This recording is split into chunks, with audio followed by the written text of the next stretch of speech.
Le président chinois Xi Jinping a participé à un symposium spécial pour marquer le 5e anniversaire de l'initiative Ceinture et Route. Il a déclaré que l'initiative était un moyen important d'améliorer le développement, la gouvernance et la mondialisation globaux et que la Chine continuerait à chercher un maximum de dénominateurs communs avec les pays situés le long de la route.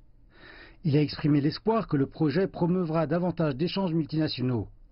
Il a dit que les structures de base de l'initiative avaient été mises en place et que le développement de haute qualité serait le fondement de la prochaine phase. Il a ajouté que cela incluait les projets de construction qui améliorent les moyens d'existence, développent le commerce électronique transfrontalier, offrent une aide financière et améliorent le contrôle des risques. Le président chinois a insisté que l'initiative Ceinture et Route n'était pas une alliance géopolitique ou militaire, qu'elle ne dessinait pas de frontières idéologiques ni ne jouait de jeux à somme nulle.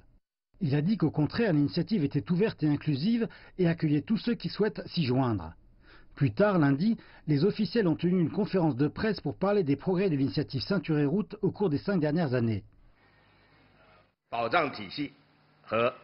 L'expérience de 5 ans a démontré que la construction de Ceinture et Route est conforme aux tendances de l'époque et à la direction du développement historique. La reconnaissance internationale s'accroît, de plus en plus de partenaires s'impliquent et son influence continue de s'étendre.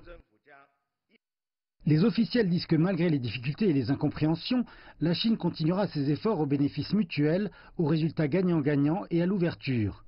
Ils ont dit que la Chine organiserait le 2e Forum international de coopération Ceinture et Route en 2019 et accueillerait la participation internationale. Beijing dit que pendant ces 5 années, l'initiative a réalisé des résultats substantiels en explorant les opportunités de développement partagées par tous. Et la Chine poursuivra ses efforts au bénéfice mutuel, aux résultats gagnant-gagnant et à l'ouverture pour tous les participants.